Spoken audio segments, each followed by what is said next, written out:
Many cab drivers and Uber drivers have weird and frightening stories to tell.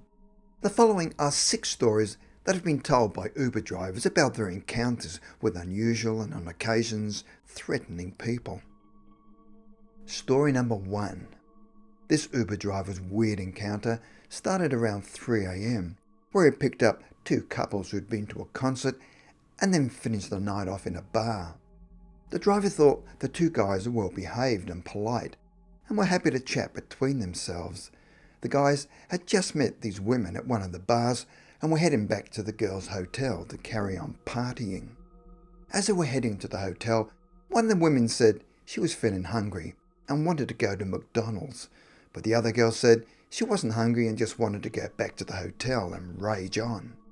Unfortunately, the disagreement between the 2 girls escalated, where they were now fighting in the back seat, so the driver had to pull over. The girls then jumped out of the car and carried on fighting in the street.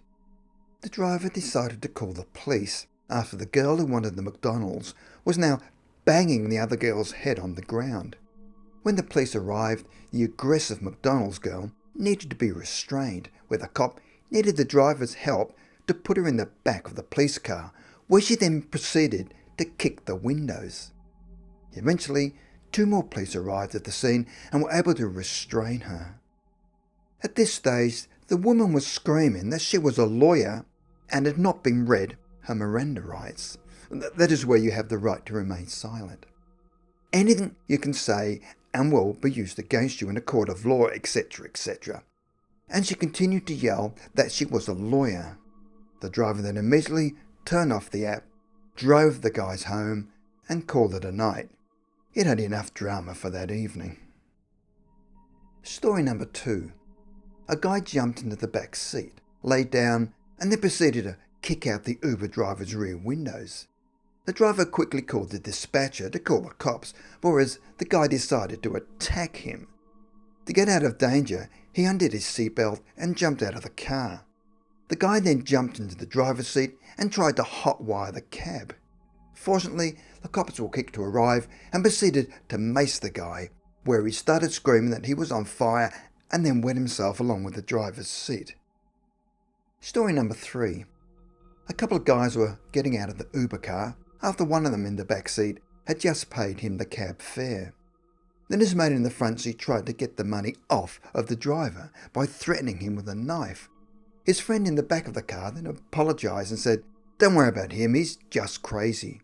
His friend then managed to get the crazy guy out of the car and begged him not to call the police because he can't afford to go back to jail. Story number 4. It was around midnight when a driver picked up a man from the rundown part of town. The guy jumped in the cab wearing a black coat with pink fuzz on the shoulders and arms. Suddenly, an overpowering stench emanated from the man. The driver started to retch because the smell was absolutely rancid. As he looked back at the guy, he could see him start to snicker, and then a huge grin formed on his face. The driver then said, "Man, what's with the smell? It's making me ill." The man's eyes were bloodshot, and he just stared back at him in the rearview mirror with a creepy smile. The man leaned forward and softly said, "Just open the window and keep driving." At this, he then pulled out a phone, turned on the flashlight, and pointed it at his chest. He opened his coat, and the driver saw what looked like some type of writing and symbols of mud all over his chest. He then held his phone with one hand and picked the mud off his chest. Then he loudly screamed, "Have you ever been to a scat party? If not, then shut your damn mouth." At that stage, they stopped at a red light, where the man laughed loudly before jumping out of the car into the woods, leaving the driver dumbfounded. The driver then looked at the back seat and found the guy's backpack, and inside the pack was his smelly clothes, along with the smelly dried mud that he'd picked off his chest. He immediately went home, washed his car, had a shower, got drunk, and tried to forget everything.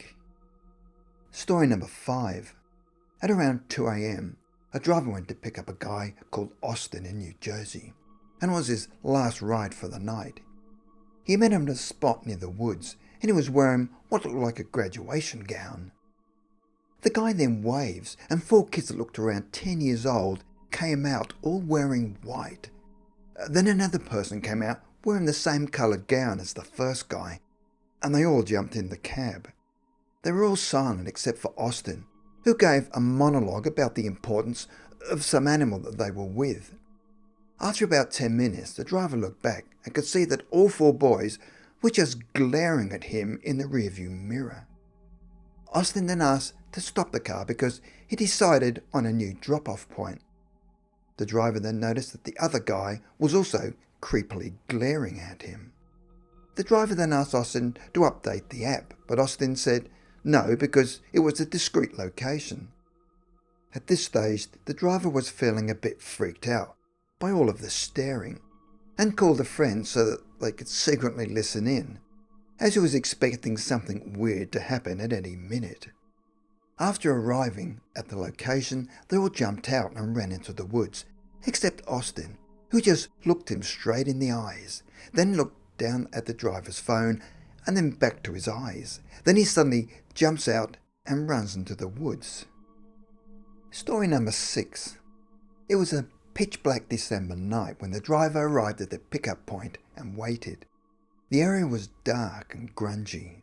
Suddenly, he heard a loud noise and saw an overweight man banging on the side of the car. It looked as if someone was chasing him. When the driver let him in, the man screamed, "Let's get the F out of here!" The driver himself now felt in danger and quickly raced off. When they had driven a safe distance away, he asked the man what had scared him so much.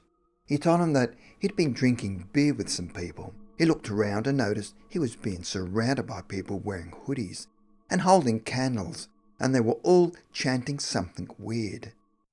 The driver could see the man was totally drunk and had obviously taken something else.